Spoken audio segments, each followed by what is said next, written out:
Hello everyone. आज हमें करना है एक्सरसाइज 4.3 और 4.3 में फ्रॉम क्वेश्चन नंबर 10 करना है। इंपॉर्टेंट क्वेश्चन है 10 और 11, ये दोनों क्वेश्चंस इंपॉर्टेंट है, ठीक है ना, क्योंकि इसमें बोर्ड एग्जामिनेशन में आने के चांसेस ज़्यादा होते हैं, ठीक है। क्वेश्चन नंबर 9 हो गया, 10 हो गया, 11 हो गया, इस 4.3 में से क्वेश्चन पूछने के चांसेस ज़्यादा होते हैं। क्वेश्चन नंबर 9 तो मैंने प्रीवियस वीडियो में बता दिया आपको। आज हमें करना है क्वेश्चन 10 और 11, ठीक है। देखो, वर्ड प्रॉब्लम को बहुत ही केयरफुली पढ़ना पड़ता है, केयरफुली पढ़े समझे, आपको सारी बातें बहुत डिटेल में समझ में आएगी, ठीक है। और जैसा आपको पता है कि क्लास 10 के मैथ की कंप्लीट वीडियो जो मैं अपलोड कर रहा हूँ, कंप्लीट सिलेबस को मैं कवर करूंगा। अगर आप चैनल पे न्यू है तो चैनल को सब्सक्राइब कर ले, बेल आइकन प्रेस कर ले। बेल आइकन प्रेस करना मत भूला करें, क्योंकि इससे क्या होगा ना, अगर आप बेल आइकन प्रेस कर लेंगे तो जो भी मैं वीडियो डालूंगा उसकी डायरेक्ट नोटिफिकेशन आपको मिलेगी, फिर आप डायरेक्ट इसके बेनिफिट्स उठा सकते हैं, ठीक है ना। और डियर, मैं आपसे एक बात बताना चाहता हूँ कि सर आपके लिए वर्क कर रहे हैं, तो आपके जो भी रिलेटिव या फ्रेंड जो भी हैं जिनको जो मैथ ले रखे, मैथ पढ़ रहे हैं, जो क्लास 10th में हो तो मैथ पढ़ते ही हैं, अब उनको शेयर कर दिया करो, ठीक है ना। आप भी इसके बेनिफिट्स लें, दूसरों को भी इसके बेनिफिट्स दें, ठीक है। इतनी बातें तो चलिए हम स्टार्ट करते हैं फ्रॉम क्वेश्चन नंबर 10। क्वेश्चन 10 देखते हैं। क्वेश्चन 10 हमारा वर्ड प्रॉब्लम है, ठीक है। ध्यान से देखेंगे यहाँ पे। मैं हमें ऑलवेज कहता हूँ कि जो वर्ड प्रॉब्लम होता है उसको बहुत ही केयरफुली हमें पढ़ना होता है, ठीक है। इसमें क्या गिवन है कि an express train takes 1 hour less than a passenger train to travel 132 kilometre between Mysore and Bangalore. Mysore और बैंगलोर के जो बीच के जो डिस्टेंस है वो 132 किलोमीटर है। तो क्वेश्चन में कह रहा है कि जो एक्सप्रेस ट्रेन है पैसेंजर ट्रेन से 1 आवर कम लेती है इस डिस्टेंस को ट्रैवल करने में, ठीक है कि नहीं। अब समझेंगे यहाँ पे, अगर मान लेते हैं कि पैसेंजर ट्रेन जो है, और पैसेंजर ट्रेन से अगर आप ट्रैवल आप करते हैं 132 किलोमीटर, तो अभी समझाने के लिए बता रहा हूँ। अगर आपको वहाँ जाने में 15 आवर्स लगते हैं, तो उसी डिस्टेंस को कवर करने में, 132 किलोमीटर को कवर करने में एक्सप्रेस ट्रेन कितना टाइम लेगी? 14 आवर्स। ये क्वेश्चन में कह रहा है कि एक्सप्रेस ट्रेन जो है पैसेंजर ट्रेन से 1 आवर कम लेती है, ठीक है। इसमें जो दिया हुआ ब्रैकेट में देखते हैं, इसमें गिवन है without taking into consideration the time they stop at intermediate station. मतलब कह रहा है कि जो स्टेशन पे रुकते हैं उसको यहाँ पे मेंशन नहीं किया जा रहा है, ठीक है ना। आगे देखते हैं क्या लिखा हुआ है क्वेश्चन में। If the average speed of the express train is 11 kilometre per our more than that of the passenger train, ठीक है ना। और ये बात ऊपर वाली लाइन से समझ में आ गई थी कि एक्सप्रेस ट्रेन की जो स्पीड होगी पैसेंजर ट्रेन की स्पीड से ज़्यादा होगी, तो एक्सप्रेस ट्रेन जो है 1 आवर पहले पहुंच रही है सेम डिस्टेंस को कवर करने में, ठीक है। और यहाँ पे बता भी रहा है कि if the average speed of the express train is 11 kilometre per our more than that of the passenger train, मतलब जो एवरेज स्पीड जो एक्सप्रेस ट्रेन की है पैसेंजर ट्रेन से 11 किलोमीटर पर आवर ज़्यादा है। तो क्वेश्चन में बोला find the average speed of the two train, तो उन दोनों ट्रेन का, दो ट्रेन मीन्स क्या, एक पैसेंजर ट्रेन है और एक हमारा एक्सप्रेस ट्रेन है, उन दोनों का एवरेज स्पीड क्या होगा, ठीक है। तो हमने यहाँ पे लेट कर लिया, the average speed of the passenger train हमने x किलोमीटर पर आवर मान लिया, ठीक है ना। तो average speed of the express train क्या हो जाएगा? क्वेश्चन में गिवन है कि जो भी पैसेंजर ट्रेन की स्पीड है उससे 11 किलोमीटर ज़्यादा है, तो कितना होगा? x प्लस 11, यहाँ मेंशन कर देंगे किलोमीटर पर आवर, ठीक है। इतनी बातें इसमें क्लियर, इसमें कोई परेशानी नहीं है ना। केस वन में हमने ले लिया 4 पैसेंजर ट्रेन, हमने क्या ले लिया? 4 पैसेंजर ट्रेन। हमारे को डिस्टेंस कितना है? 132 है किलोमीटर। स्पीड हमने पैसेंजर ट्रेन की स्पीड को हमने क्या माना है? x किलोमीटर पर आवर, ये हमारी स्पीड हो गई। अब हमें नहीं पता कि पैसेंजर ट्रेन से अगर हम ट्रैवल कर रहे हैं तो यहाँ से यहाँ 132 किलोमीटर को ट्रैवल करने में टाइम कितना लग रहा है, तो हमने मान लिया टाइम टेकन को t1 मान लिया, ठीक है। हमें पता है कि डिस्टेंस स्पीड इंटू टाइम होता है, तो टाइम कितना होगा? डिस्टेंस अपॉन में स्पीड हमारा टाइम हो जाएगा, ठीक है। टाइम को हमने क्या माना है? t1 माना है, तो टाइम इक्वल डिस्टेंस अपन स्पीड, डिस्टेंस हमारा 132 है और स्पीड हमारी x है, तो 132/x हो गया, ठीक है। इतनी बातें। अब हम केस टू में किया क्या, किसके लिए? 4 एक्सप्रेस ट्रेन के लिए किया, ठीक है ना। तो एक्सप्रेस ट्रेन की बात की जाए तो अब यहाँ पे देखें, इसकी स्पीड, डिस्टेंस तो सेम हमारा, डिस्टेंस हमारा क्या है? 132 किलोमीटर है, और इसकी स्पीड हमारी कितनी? x प्लस में 11 किलोमीटर पर आवर है एक्सप्रेस ट्रेन की, ठीक है। अब यहाँ से यहाँ आने पे भी टाइम कितना लग रहा है हमें नहीं पता, तो इसके टाइम टेकन को हमने क्या मान लिया? t2 मान लिया, तो t2 कितना हो जाएगा? 132 अपॉन में x प्लस का 11, ठीक है। इतनी बातें। अब यहाँ पे बिल्कुल ध्यान से देखेंगे तो हमारा T1 इक्वल टू कितना का? T2 प्लस 1 होगा। तो T1 इक्वल टू में T2 प्लस 1 क्यों होगा? क्योंकि आपको पता है T1 हमारा क्या है? T1 हमारा time taken for passenger train है, और T2 हमारा क्या है? Time taken for express train है। क्वेश्चन में कह रहा है कि एक्सप्रेस ट्रेन से अगर जाते हैं तो 1 घंटा पहले पहुंचते हैं, ठीक है कि नहीं। बात समझ में आ रही नहीं आ रही है? आप एग्जाम्पल के थ्रू समझिए, अगर आप पैसेंजर के थ्रू जाते हैं, P4 पैसेंजर ट्रेन से जाते हैं, तो अगर आपको 8 आवर्स लगता है, कितना लगता है? 8 आवर्स लगती है, ठीक है ना। अगर आप एक्सप्रेस ट्रेन से जाते हैं तो आप 1 घंटा पहले पहुंचेंगे ना, क्वेश्चन में कह रहा है तो 7 आवर्स लगेंगी। तो आप खुद बताएं कि क्या 8 आवर्स 7 आवर्स से इक्वल होगा? नहीं होगा ना। क्या 8 आवर्स आप पैसेंजर के थ्रू जा रहे हैं तो 8 आवर्स हमने मान लिया टाइम, है ना। तो टाइम को हमने पैसेंजर के थ्रू जाने पे क्या माना था? T1 माना था। तो जहाँ 8 आवर्स मतलब क्या? T1 हो गया, ठीक है ना, इक्वल टू 7 मतलब क्या है? 7 आवर्स मतलब एक्सप्रेस ट्रेन के लिए हमने टाइम को क्या माना है? T2 माना है। तो यहाँ कितना T2 आएगा। ऐसे भी 8 7 से इक्वल नहीं होगा, ठीक है। तो ये इक्वल कब होगा? जब प्लस का 1 आप यहाँ करेंगे, इसलिए प्लस का 1 हमारा यहाँ पे होगा, ठीक है ना। इक्वेशन बैलेंस करने के लिए +1 यहाँ होगा, ठीक है। इसलिए यहाँ पे कितना हुआ? T1 इक्वल टू में T2 प्लस में 1 हुआ है, ठीक है। इस टाइप का क्वेश्चन नंबर 8 में भी आपने इस टाइप का क्वेश्चन किया था, ठीक है। तो T2 की तरह हमने माइनस कर दिया, तो T1 minus T2 equal to कितना हो गया? 1 हो गया। T1 हमारा क्या? 132/x है, और T2 हमारा कितना है? 132 अपॉन में x प्लस 11 इक्वल टू 1 है। इसका एलसीएम आपने यहाँ ले लिया, इसको यहाँ मल्टीप्लाई किया तो 132 को x से मल्टीप्लाई ये इतना हो गया, इसको इससे मल्टीप्लाई किया 1452 हो गया, यहाँ मल्टीप्लाई किया माइनस का 132x इक्वल टू में 1 हो गया, ठीक है ना। माइनस 132 प्लस 132 कैंसिल हो गया, यहाँ पे बचा आपको 1452, ये मल्टीप्लाई किया एक्स स्क्वायर, यहाँ मल्टीप्लाई किया 11x इक्वल टू में 1, इसके बाद हमने क्रॉस मल्टीप्लाई कर लिया, 1 कर लो, क्रॉस मल्टीप्लाई कर लिया, यहाँ मल्टीप्लाई करने में इतना हो गया, इसको मल्टीप्लाई किया तो 1452 हो गया, ठीक है। इसको इधर माइनस कर दिया।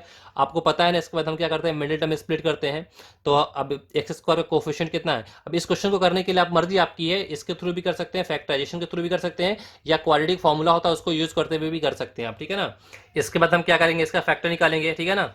तो फैक्टर कैसे निकालेंगे? इसका कोफिशिएंट हमारा कितना? 1 है, इसका कांस्टेंट पार्ट कितना है? माइनस का 1452, इसको इससे मल्टीप्लाई करेंगे, 1 को माइनस 1452 से मल्टीप्लाई करेंगे, कितना आएगा हमारा? माइनस का 1452।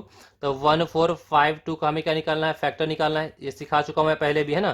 तो 2 से डिवाइड करेंगे तो ये 7 हो जाएगा, और 2 2 4, ये 6 हो गया, ठीक है ना। फिर ये 2 से डिवाइड होगा तो ये 3 हो जाएगा, और 6 to 12, फिर ये 3 हो जाएगा, है ना। फिर ये 3 से डिवाइड करेंगे आप तो कितना आएगा? 1 2 1, इसके बाद ये 2 1 3 1, फिर ये 11 से डिवाइड होगा, ठीक है ना। तो यहाँ पे 11, ये 11 हो गया, ठीक है ना। तो फिर 11 से डिवाइड होने पे कितना? यहाँ पे 1 आ गया, तो इसके फैक्टर कितना आ गया? 2 2 3 11 11, है ना। इसी को यूज करते हुए हमें क्या करना है? ऐसा करना है कि इसे दो पार्ट में ऐसे स्प्लिट करेंगे, ऐड करने पे 11x हो जाए, और मल्टीप्लाई करने पे हमारा कितना आएगा? माइनस का 1452 आए, ठीक है। तो इसके लिए हमें चेक करना है ध्यान से, ठीक है। हमने देखा यहाँ पे फैक्टर कितना आया है? इसका 2 आया है, फिर 2 आया है, फिर 3 11 11, ये इसका फैक्टर आया है, ठीक है ना। कैसे करेंगे? हमारे यहाँ पे 11x है, हमने देखा ये 2 इंटू 2 कितना आएगा? 4, 4 को 11 से मल्टीप्लाई कर दो, कितना आएगा? 44। अब बाकी क्या बचा? 3 और 11, इसको मल्टीप्लाई करने में कितना आएगा? 33। अगर मैं इसको इससे माइनस कर दूंगा, कितना आएगा? 11 आएगा। 44 को 33 से माइनस करो, कितना आएगा? 11 आएगा। अब 44 को अगर 33 से, है ना, अब बात यहाँ 44 है, ये 33, ये 33 माइनस का 33 है, इसको मल्टीप्लाई करोगे, मल्टीप्लाई करेंगे ना आप, ये माइनस का 33 है, ठीक है। तो माइनस में कितना आएगा? 1452 आएगा, मल्टीप्लाई करके चेक कर लेना आप, ठीक है ना। इसका मतलब इसे हम दो पार्ट में कैसे स्प्लिट करेंगे? ये हमारा होगा 44, ये होगा हमारा 33, ठीक है। इसमें से हमने x कॉमन निकाल लिया, x प्लस 44, यहाँ से माइनस का 33 कॉमन निकाल लिया, x प्लस 44, इन दोनों में कॉमन किया x प्लस 44, तो यहाँ x माइनस में 33 इक्वल टू 0। हमने वंस इसको इक्वल किया 0 से रूट निकालने के लिए, फिर इसको इक्वल किया 0 से, तो यहाँ x की वैल्यू माइनस का 44 नॉट पॉसिबल, क्योंकि स्पीड हमारा नेगेटिव नहीं होता, यहाँ मेंशन कर देना स्पीड नेवर भी नेगेटिव, ठीक है ना। क्योंकि x हमारा क्या है? ये बता रहा है स्पीड ऑफ द ट्रेन, तो ट्रेन स्पीड तो नेगेटिव नहीं होगी ना, या तो स्पीड 0 होगा, गाड़ी नहीं चल रही होगी, या स्पीड कुछ ना कुछ तो होगा ना। तो x की वैल्यू यहाँ पे 33 आ गया, ठीक है ना। तो x आपने किसको माना है? आपने माना x माना है आपको passenger, speed of passenger train. तो therefore speed of the passenger train कितना आ गया? 33 kilometre per hour. Speed of express train कितना हो जाएगा? x प्लस 11 है, x हमारा क्या है? 33 प्लस 11 कितना आ गया? 44 किलोमीटर पर आवर, ठीक है ना। अब इसे नोट डाउन कर लें, इसके बाद हम क्वेश्चन नंबर 11 करेंगे। क्वेश्चन देखते हैं 11 में क्या गिवन है? Sum of the areas of two squares is 468 metre square. मतलब यहाँ पे दो स्क्वायर है, उन दो स्क्वायर के एरिया का सम कितना है? 468 मीटर स्क्वायर है। If the difference of their perimeters, जो आपका दो स्क्वायर है, दोनों स्क्वायर का पेरीमीटर का जो डिफरेंस है इज कितना है? 24 मीटर है। बोला find the sides of two square, जो दो स्क्वायर है उन दोनों स्क्वायर का आपको क्या निकालना है? साइड्स निकालना है, ठीक है ना। तो अब यहाँ पे क्या कर लिया हमने? हमने मान लिया कि फॉर फर्स्ट स्क्वायर, दो स्क्वायर की बात की जा रही है, फॉर फर्स्ट स्क्वायर के लिए हमने साइड ऑफ स्क्वायर क्या मान लिया? एक्स मान लिया, साइड ऑफ स्क्वायर एक्स हो गया, ठीक है ना। तो पेरीमीटर ऑफ स्क्वायर क्या आएगा? 4x होगा, ठीक है, ये तो पता ही आपको। फॉर सेकेंड स्क्वायर हमने साइड ऑफ स्क्वायर क्या मान लिया? वाई मान लिया, तो पेरीमीटर्स कितना आएगा? 4y, है ना।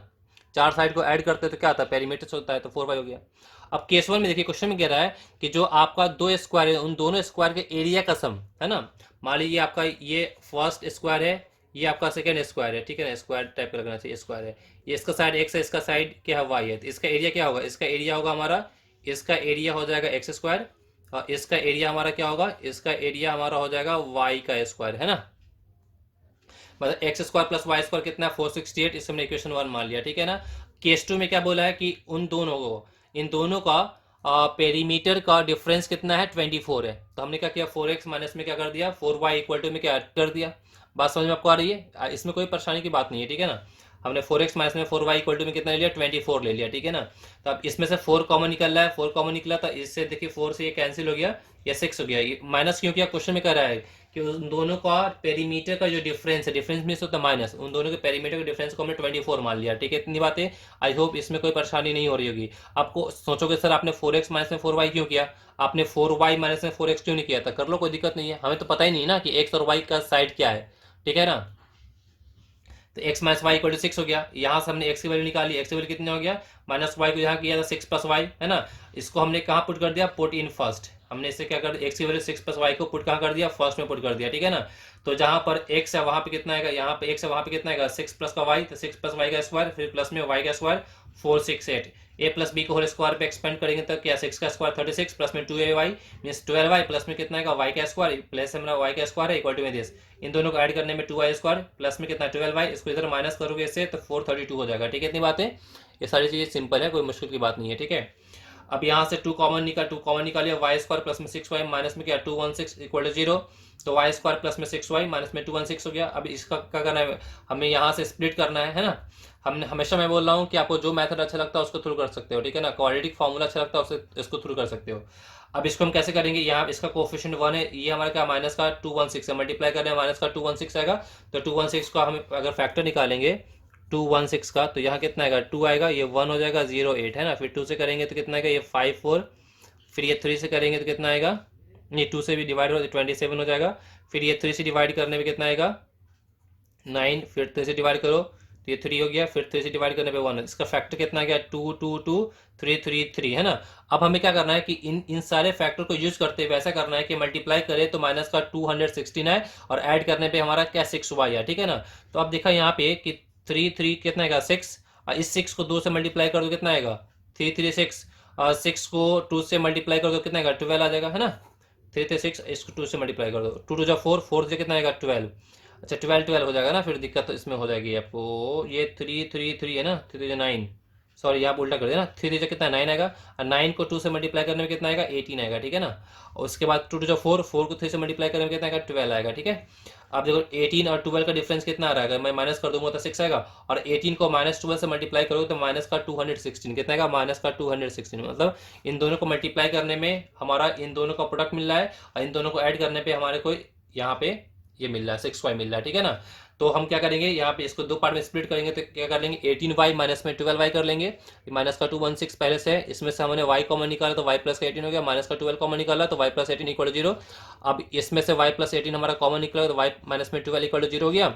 एक बार हमने रूट्स निकालने के लिए इसको इक्वेट किया 0 से, वंस इसको इक्वेट किया 0 से, यहाँ से y की वैल्यू कितना माइनस का 18 हो गया, ये नॉट पॉसिबल क्योंकि हमारा लेंथ नेगेटिव होता नहीं है, यहाँ से y की वैल्यू 12 आ गई, ठीक है ना। तो y की वैल्यू 12 आ गई, तो y की वैल्यू 12 को पुट कर दो, कहाँ पे पुट कर दो सेकंड में, यहाँ पे y की वैल्यू 12 यहाँ पुट कर दो, 6 प्लस 2 कितना आएगा 18 आएगा, तो x की वैल्यू कितनी हो गई 18 हो गई, है ना।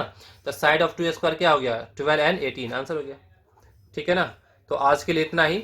आज मुझे पता है मैं थोड़ा सा फास्ट रखा हूँ, ठीक है ना, क्योंकि इसके बारे में डिटेल में ये सब कैसे होता है बहुत डिटेल में पीछे बताया जा चुका है, ठीक है ना। मेन तो आपको समझना ये था, ये समझ में आ गया तो ये सब सॉल्व आप खुद से ही कर सकते हो, इसमें कोई बिग डील नहीं है, ठीक है। इतनी बातें, अब हम मिलते हैं कमिंग वीडियो में। कमिंग वीडियो में हम करेंगे एक्सरसाइज 4.4, ठीक है ना।